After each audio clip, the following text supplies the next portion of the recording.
Banyak orang akhirnya berpikir dan menggunakan kata ini dengan salah.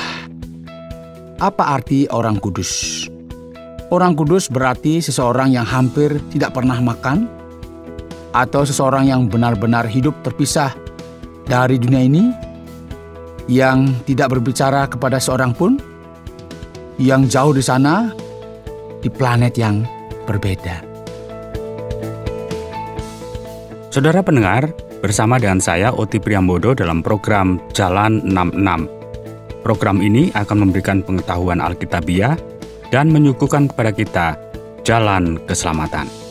Saat ini kita akan melihat pembelajaran pada Yohanes pasal yang ke-17 yang akan disampaikan oleh Pak Yohanes dengan sebuah topik yaitu waktunya berdoa. Saudara, jika Yesus saja memiliki kebiasaan untuk berdoa, maka pasti ada kuasa yang luar biasa dengan doa ini. Mungkin ini tidak begitu masuk akal bagi saudara, tetapi tetaplah bersama dengan kami dan kita akan mencari tahu lebih lagi. Pendengar terkasih, sebagaimana yang kita lihat di sini, segala sesuatunya semakin rumit bagi para murid.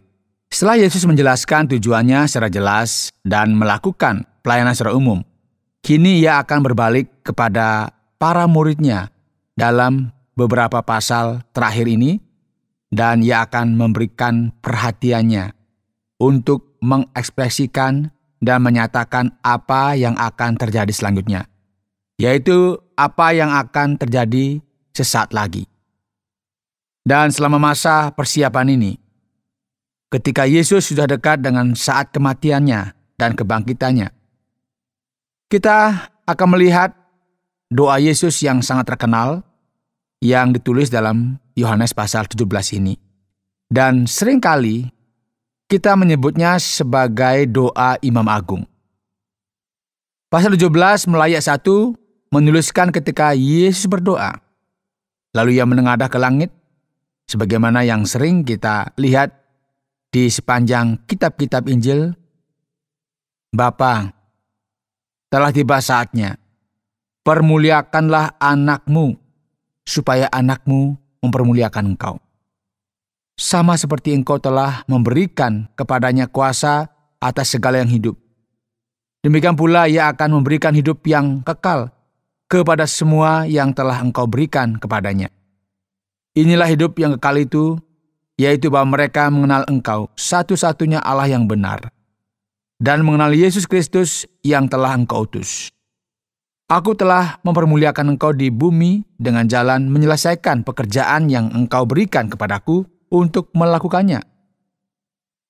Oleh sebab itu ya Bapa, permuliakanlah aku padamu sendiri dengan kemuliaan yang kumiliki di hadiratmu sebelum dunia ada.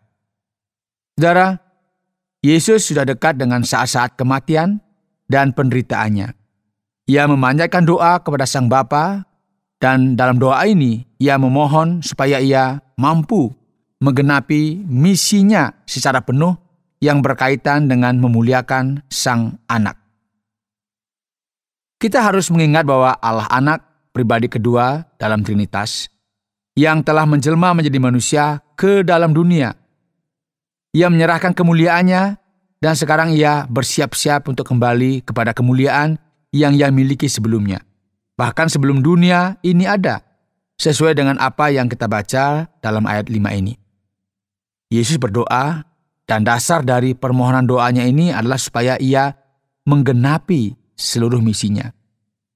Penting juga untuk kita menggarisbawahi, saudara, bahwa realita akan hidup kekal yang diberikan dengan cuma-cuma bagi semua orang yang mau datang kepada Kristus berkaitan langsung untuk mengenal satu-satunya Allah yang benar dan Yesus Kristus yang diutus olehnya. Di sini kita melihat bahwa Injil itu menjadi sangat jelas, dan kemudian setelah ini Yesus mulai berdoa bagi para muridnya yang dimulai dari ayat 6. Mereka itu milikmu, dan engkau telah memberikan mereka kepadaku, dan mereka telah menuruti firman-mu. Kemudian Yesus berkata lagi dan meminta sesuatu yang lebih khusus. Dalam ayat 9 ia berkata, Aku berdoa untuk mereka. Bukan untuk dunia aku berdoa, tetapi untuk mereka yang telah Engkau berikan kepadaku, sebab mereka adalah milik-Mu, dan segala milikku adalah milik-Mu, dan milik-Mu adalah milikku, dan aku telah dipermuliakan di dalam mereka. Dan aku tidak ada lagi di dalam dunia, tetapi mereka masih ada di dalam dunia. Firman Tuhan di sini berkata dengan jelas sekali, dan aku datang kepadamu, ya Bapa yang kudus, peliharalah mereka dalam nama-Mu, yaitu nama-Mu yang telah Engkau berikan kepadaku, supaya mereka menjadi satu sama seperti kita. Saudara, mari kita amati bahwa permintaan Yesus yang pertama untuk murid-muridnya secara jelas ini berkaitan dengan perlindungan atau pemeliharaan, supaya mereka tetap terpelihara dan terjaga, dan supaya mereka tidak menyimpang dari apa yang telah Allah rancangkan bagi mereka. Hal ini jelas dituliskan di sini, dan kita perhatikan sekarang ayat 12.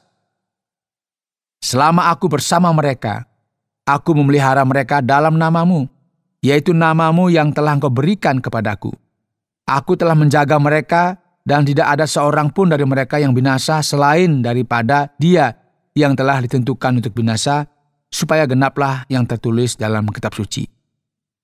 Yesus meneruskan doanya bagi para murid, menekankan realita lain yang melebihi perlindungan dan pengudusan itu sendiri. Aku telah memberikan firman-Mu kepada mereka, dan dunia membenci mereka, karena mereka bukan dari dunia, sama seperti aku bukan dari dunia. Aku tidak meminta supaya Engkau mengambil mereka dari dunia, tetapi supaya Engkau melindungi mereka daripada yang jahat. Mereka bukan dari dunia, sama seperti aku bukan dari dunia. Kuduskanlah mereka dalam kebenaran. Firman-Mu adalah kebenaran. Sama seperti Engkau telah mengutus aku ke dalam dunia, demikian pula aku telah mengutus mereka ke dalam dunia. Dan aku menguduskan diriku bagi mereka, supaya mereka pun dikuduskan dalam kebenaran.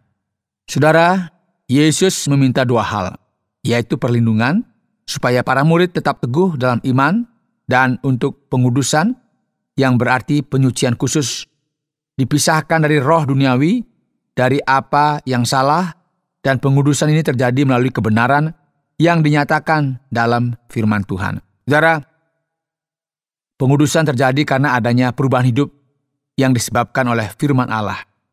Doa ini merupakan doa yang sangat khusus yang dibagi dalam 3 bagian. Yang pertama, Yesus berdoa untuk dirinya sendiri, kemudian bagi para murid, yaitu mereka yang senantiasa bersama-sama dengan Dia sepanjang waktu, dan akhirnya Ia berdoa bagi semua murid yang ada di seluruh dunia, dan bagi saudara dan saya juga. Puji Tuhan ya. Ayat 20 akan menyatakan kelanjutan dan penutup dari doa yang terkenal ini. Dan bukan untuk mereka ini saja aku berdoa, tetapi juga untuk orang-orang yang percaya kepadaku oleh pemberitaan mereka. Pendengar terkasih, jelas sekali bisa kita lihat bahwa Yesus berdoa bagi saudara dan saya. Perhatikan ayat 20. Supaya mereka semua menjadi satu, sama seperti Engkau ya Bapa di dalam aku, dan aku di dalam Engkau, agar mereka juga di dalam kita, supaya dunia percaya bahwa Engkaulah yang telah mengutus aku, dan aku telah memberikan kepada mereka kemuliaan yang Engkau berikan kepada aku, supaya mereka menjadi satu, sama seperti kita adalah satu. Aku di dalam mereka, dan Engkau di dalam aku, supaya mereka sempurna menjadi satu, agar dunia tahu bahwa Engkau yang telah mengutus aku, dan bahwa Engkau mengasihi mereka sama seperti Engkau mengasihi aku. Wow, menarik sekali jika kita amati doa Yesus bagi para muridnya. Kebutuhan terbesar bukanlah mengenai masalah pengetahuan teologi. Yang terpenting bukanlah supaya murid hidup dalam penyangkalan yang luar biasa dan sebagainya.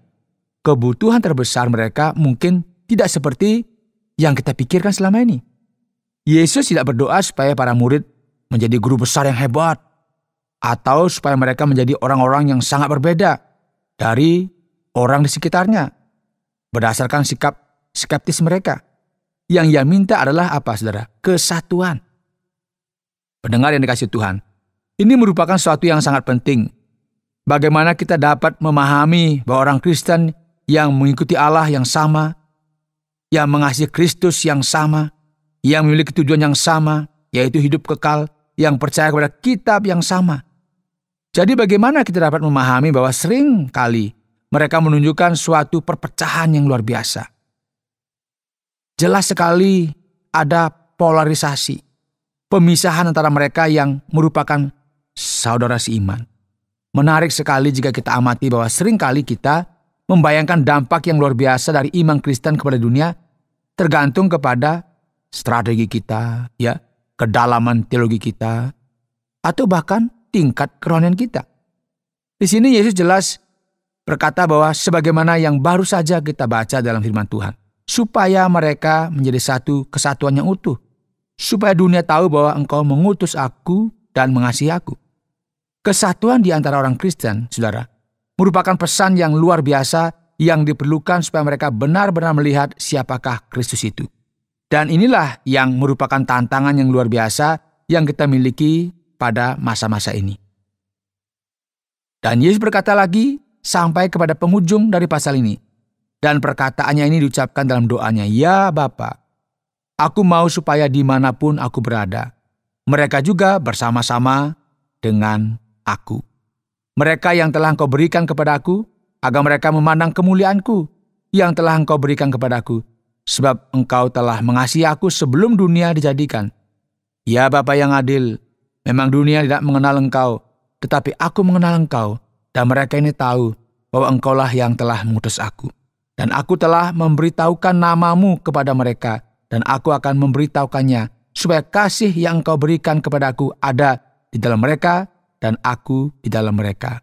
Oh, saudara, luar biasa, mengejutkan sekali ketika melihat Yesus, saudara. Meskipun ia adalah 100% Allah, 100% manusia, dan dalam hal ini sangat berbeda dengan kita, Yesus tidak pernah, saudara, mengesampingkan doa.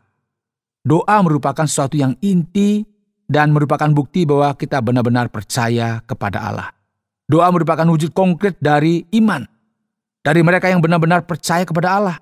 Yesus mengungkapkan doanya ini dengan cara yang luar biasa. Berdoa bagi dirinya sendiri, berdoa bagi para murid, dan akhirnya berdoa bagi semua muridnya. Bahkan bagi mereka yang masih akan percaya kepadanya di kemudian hari, termasuk kita. Di sini kita bisa melihat suatu kebenaran yang luar biasa yang tentunya merupakan kebutuhan gereja yang terbesar. Hal yang paling penting di sini, setelah kita mengamati segala sesuatu yang Yesus nyatakan di sini, yaitu bahwa gereja Kristen memiliki kesatuan yang luar biasa. Anda sedang mendengarkan Jalan 66 dalam rangkaian kisah Injil Yohanes pasal yang ke-17 yang disampaikan oleh Pak Yohanes dengan sebuah topik yaitu waktunya berdoa. Nah, sekarang setelah kita mendengarkan pemaparan dari Pak Yohanes pada pasal yang ke-17 Kitab Yohanes, maka tibalah waktunya untuk kita masuk pada bagian tanya jawab. Pak Yohanes, ada beberapa hal berkaitan dengan keraguan yang perlu disampaikan pada saat ini. Bagaimana cara kita berdoa yang terbaik? Bagaimana cara yang benar dalam sikap berdoa? Berdiri, sebagaimana yang Yesus lakukan, dan menengadah ke atas atau ke langit, atau dengan mata tertutup dan bersujud, dan kepala tunduk ke bawah. Ya, Pak Oti, menarik sekali ya. Banyak orang suka sekali menilai dan memberikan poin mengenai pentingnya sebuah posisi atau cara yang terbaik untuk berdoa. Hal ini tidak ada kaitannya apa-apa, ya, karena kita semua tahu bahwa tergantung dari posisi kita sebenarnya. Kita sedang mengkomunikasikan hal-hal yang berbeda. Jika kita pergi ke gereja dan berdiri sambil bertepuk tangan di hadapan banyak orang, dan ini merupakan sikap kita dalam berdoa, pasti ini akan disalah mengerti, saudara ya. Orang pada diam, kita tiba-tiba tepuk tangan. Tidak ada seorang pun yang boleh melakukan sesuatu yang akhirnya membuat kegaduhan. Jadi sebenarnya posisi bukanlah yang paling penting. Allah tidak menuntut supaya kita memperhatikan posisi kita. Namun yang penting adalah ketulusan. Doa yang benar merupakan sesuatu yang datang dari hati kita. Jadi bukan sebagaimana kebiasaan dari beberapa gereja, ya. Berdoa sambil menutup mata bukanlah sebuah keharusan. Anda bisa berdoa kepada Allah sambil berbaring. Bahkan kita tahu di dalam perut ikan sebagaimana yang dilakukan oleh Yunus atau di tempat-tempat lain.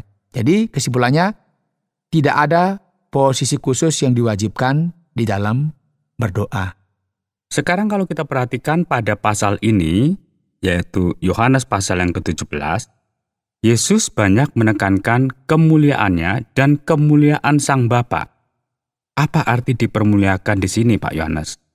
Karena ungkapan ini banyak sekali kita temui dalam firman Tuhan. Memberikan kemuliaan sebenarnya berkaitan dengan konsep menerima kemuliaan dengan tepat, dihargai dengan sikap yang ditunjukkan. Dalam kitab Yohanes, kita menemukan sebuah kritik yang hebat terhadap mereka yang mencari kemuliaan mereka sendiri dan bukan kemuliaan bagi Allah. Dan apa yang Yesus coba katakan di sini? Ia meninggalkan kemuliaannya ketika ia menjelma menjadi manusia. Kita melihat dia dalam kemuliaan dari Sang Anak Tunggal Bapa. Dan ia merendahkan dirinya sedemikian rupa untuk menggenapi misi mesianisnya yang diberikan dari Sang Bapa, yaitu untuk membawa keselamatan dan kehidupan kekal bagi setiap kita. Dan kini Yesus akan kembali kepada posisinya yang semula. Jadi Allah menghendaki supaya kemuliaan tersebut diberikan kepada Yesus. Mungkin kita akan berpikir bahwa ini merupakan sesuatu yang aneh ya. Tidakkah Allah bertindak agak narsis dan mementingkan diri sendiri? Masalah dengan cara berpikir seperti yang menuduh Allah seperti ini adalah kita tidak menyadari sebenarnya bahwa segala kemuliaan sesungguhnya merupakan milik Allah. Dan segala kuasa dan kerajaan adalah miliknya. Jadi referensi dari kemuliaan ini sangatlah penting, khususnya karena Yesus perlu dilihat dan dimengerti dengan cara yang tepat. Ia adalah Sang Anak Allah, dan kita haruslah memberikan kepadanya segala kemuliaan tersebut. Yang berikut kita perhatikan lagi pada pasal yang ke-17 dari Kisah Yohanes. Yesus berdoa bagi gereja, bagi mereka yang merupakan kepunyaannya, dan Yesus berdoa supaya para murid dilindungi dari yang jahat. Pak Yohanes, apakah ada sesuatu dalam cerita ini yang kita lewatkan? Tidakkah kita tahu dengan benar apa yang terjadi dengan para murid? Mereka menghadapi beberapa kesulitan, menderita penganiayaan yang hebat. Apakah doa ini manjur? Wow, Pak Oti, ini merupakan sebuah pertanyaan yang menarik ya. Kita perlu memperhatikan hal ini dengan lebih hati-hati dan memahaminya dengan benar. Kata jahat dalam banyak hal berarti penderitaan, sakit, seseorang yang menderita oleh sebab sesuatu yang jahat. Ini merupakan salah satu dari arti kata jahat. Namun jahat yang dimasukkan di sini adalah si jahat. Dan inilah yang bisa kita lihat dalam terjemahan baru. Jadi yang terjadi di sini, yang diungkapkan oleh Yesus adalah supaya mereka dilindungi dari yang jahat. Bukan berarti mereka tidak mengalami masalah atau kesulitan, bebas gitu ya. Tiba-tiba tidak ada problematika, semuanya lancar-lancar. Tidak seperti itu. Ini berarti supaya Allah melindungi mereka dari keterhilangan secara rohani atau dipengaruhi oleh hal negatif yang berasal dari si iblis. Jadi jahat di sini merupakan sesuatu yang berkaitan dengan masalah kerohanian dan etika. Jika kita tidak memahami perbedaan yang ada di sini, maka kita akan menjadi bingung dan akhirnya kita akan membuat kesimpulan yang salah. Jadi sekarang Pak Yohanes, perkataan lain dari Yesus yang sering ia pakai adalah dikuduskan. Apa arti dari kata ini? Dan mengapa Yesus perlu pengudusan? Sebagaimana kita lihat dari ayat 19 dari pasal 17 ini. Mengapa ia akan dikuduskan? Memang Pak Oti, ketika kita berbicara tentang dikuduskan, banyak orang akhirnya berpikir dan menggunakan kata ini dengan salah. Apa arti orang kudus? Orang kudus berarti seseorang yang hampir tidak pernah makan, atau seseorang yang benar-benar hidup terpisah dari dunia, yang tidak berbicara kepada siapapun, diam. Yang jauh di sana, mungkin tinggal di planet yang berbeda. Namun bukan ini yang kita temukan dalam Alkitab. Pengudusan berarti dipisahkan bagi tujuan Allah yang spesial, yang eksklusif. Jadi apa yang kita dapat pahami dari kata pengudusan adalah proses pemisahan dan pertumbuhan. Semakin hari semakin menjadi seperti apa yang Allah kehendaki. Yesus tidak dikuduskan dalam artian bahwa ia perlu dipisahkan dari dosa, karena dia tidak memiliki dosa. Pengudusan dalam hal ini berarti bahwa Yesus disucikan, dikhususkan, ya, yaitu bahwa ia mendedikasikan hidupnya secara eksklusif bagi misi yang ia emban. Jadi ketika kita mengerti hal ini, maka mudah sekali untuk kita memahami apa yang dimaksudkan dari firman Tuhan ini. Sekarang kita coba untuk melihat pada ayat yang ke-12 yang berbicara mengenai orang yang telah ditentukan untuk binasa. Ini agak sulit untuk coba saya pahami. Apakah Yudas telah ditentukan untuk binasa? Apakah ia terkutuk? Ada seseorang yang harus mengenapi firman Allah. Jadi, kasihan sekali dia, karena dia menjadi korban dari keseluruhan cerita ini, Pak Yohanes. Pak Oti, ini sebenarnya merupakan sebuah pertanyaan yang kompleks, yang banyak dimensinya. Sebenarnya firman Tuhan di sini berkata bahwa akan ada seseorang yang nantinya akan disebut sebagai orang yang akan binasa atau yang akan dikutuk dan musnah. Mari kita ingat bersama dan mengamatinya dengan sangat hati-hati, karena di sini tidak dikatakan bahwa Yudaslah yang akan binasa. Namun ada seseorang yang nantinya akan menjadi orang yang binasa ini. Sayangnya, ini sayangnya, Yudas memenuhi kriteria tersebut. Tentu saja kita tahu bahwa Allah sedemikian luar biasanya, dan ia adalah Allah yang maha tahu. Sehingga ia tahu jauh sebelum semua ini terjadi, karena dialah yang memiliki kendali atas segala sesuatu, dan mengetahui bahwa Yudaslah yang akan melakukan hal ini. Terlepas dari semua realita ini, Yudas tidak bisa lari dari tanggung jawab terkait dengan semua ini. Jika Yudas tidak mau melakukan ini, jika ia memilih untuk bertobat, maka segala sesuatunya akan berbeda, dan orang lainlah akan melakukan hal ini. Kita tidak boleh memahami bahwa predestinasi ilahi berarti sesuatu yang komplit dan absolut, yang berarti Yudas telah ditentukan dan dipilih untuk melakukan bagiannya tersebut.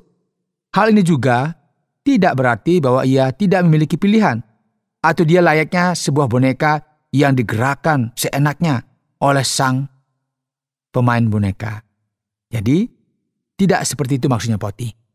Dalam pasal yang ke-17 dari kitab Yohanes ini, sepertinya doa Yesus difokuskan mengenai kesatuan. Sepertinya Yesus meminta gereja-gereja untuk bersatu. Jadi sekarang Pak Yohanes, bagaimana tentang denominasi yang berbeda-beda itu, Pak? Ini pertanyaan yang menarik, Pak Oti. Pertanyaan ini memerlukan jawaban dari dua sisi yang berbeda. Dalam satu sisi, denominasi yang ada, sebagaimana yang telah tersusun seiring berjalannya waktu dan sejarah, akhirnya ternoda dalam hal kesatuan yang dimaksudkan dalam Perjanjian Baru, karena kita harus jujur dan objektif ya. Ini fakta sejarah. Kita akan melihat bahwa ada banyak kelompok yang memisahkan diri dari kelompoknya yang semula dengan alasan yang tidak begitu penting. Terkadang alasan yang dikemukakan bukanlah alasan yang teologis, seperti masalah doktrin ataupun masalah serius lainnya. Dan sayang sekali karena ini membuat perpecahan kerajaan Allah. Kadang saya juga suka bercanda dan berkata bahwa sebenarnya ada lebih banyak denominasi daripada orang Kristen di dunia ini. Jadi lebih banyak denominasinya daripada orang Kristennya. Dan ini merupakan masalah yang membingungkan. Namun dalam sisi lain, kita perlu memahami bahwa ada sesuatu yang berbeda. Kesatuan kerajaan Allah merupakan masalah yang begitu memusingkan ketika berkaitan dengan masalah entitas serta kelompok yang spesifik. Sementara yang menjadi masalah yang sungguhnya adalah kesatuan, tujuan, dan persekutuan. Jadi sebenarnya lebih bagus untuk kita memiliki denominasi yang berbeda, karena dengan banyaknya denominasi, kita dapat melakukan lebih banyak hal, menjangkau lebih banyak orang, banyak kelompok. Apa yang dilakukan oleh sebuah denominasi seringkali tidak dapat dilakukan oleh denominasi yang lainnya. Dan gereja bukanlah tentara atau resimen. Keberagaman merupakan suatu yang baik dan sehat. Dan kita juga perlu memahami bahwa kita semua adalah saudara yang beriman kepada Allah yang sama, Yesus yang sama, dan kita perlu untuk bersatu dalam hal-hal yang bersifat esensial atau mendasar. Luar biasa sekali Pak Yohanes sudah memberikan jawaban kepada kita pada kesempatan kali ini. Sekarang waktunya kita untuk bisa beranjak pada bagian kesimpulan. Saudara, dalam program Jalan 66 hari ini, kita telah mempelajari bersama kitab Yohanes pasal 17. Penekanan Yesus jelas sekali, waktunya berdoa.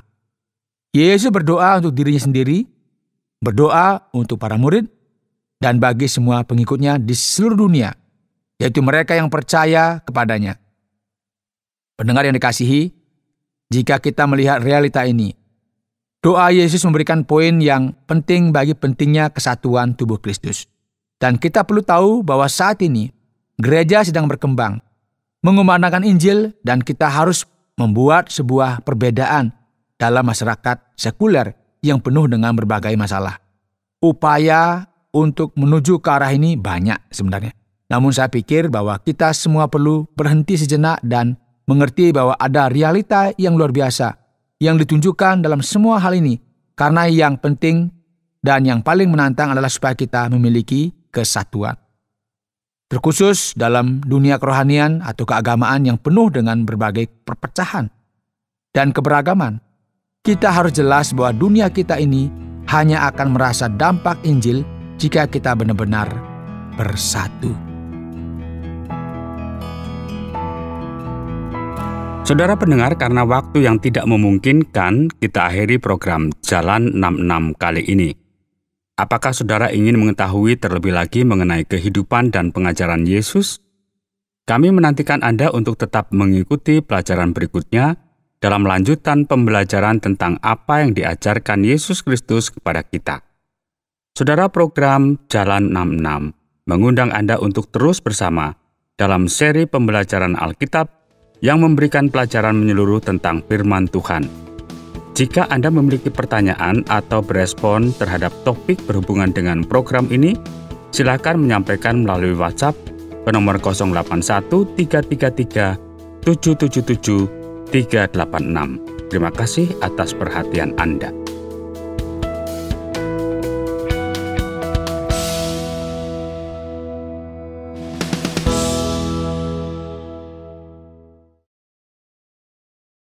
Terima kasih Anda sudah mengikuti program kami. Jika Anda diberkati, jangan lupa like, komen, dan share supaya Anda tidak ketinggalan setiap program terbaru kami. Jangan lupa juga untuk subscribe channelnya dan nyalakan loncengnya. Jika Anda ingin mendukung pelayanan kami, bisa melalui rekening kami berikut ini atau menghubungi kami di sini.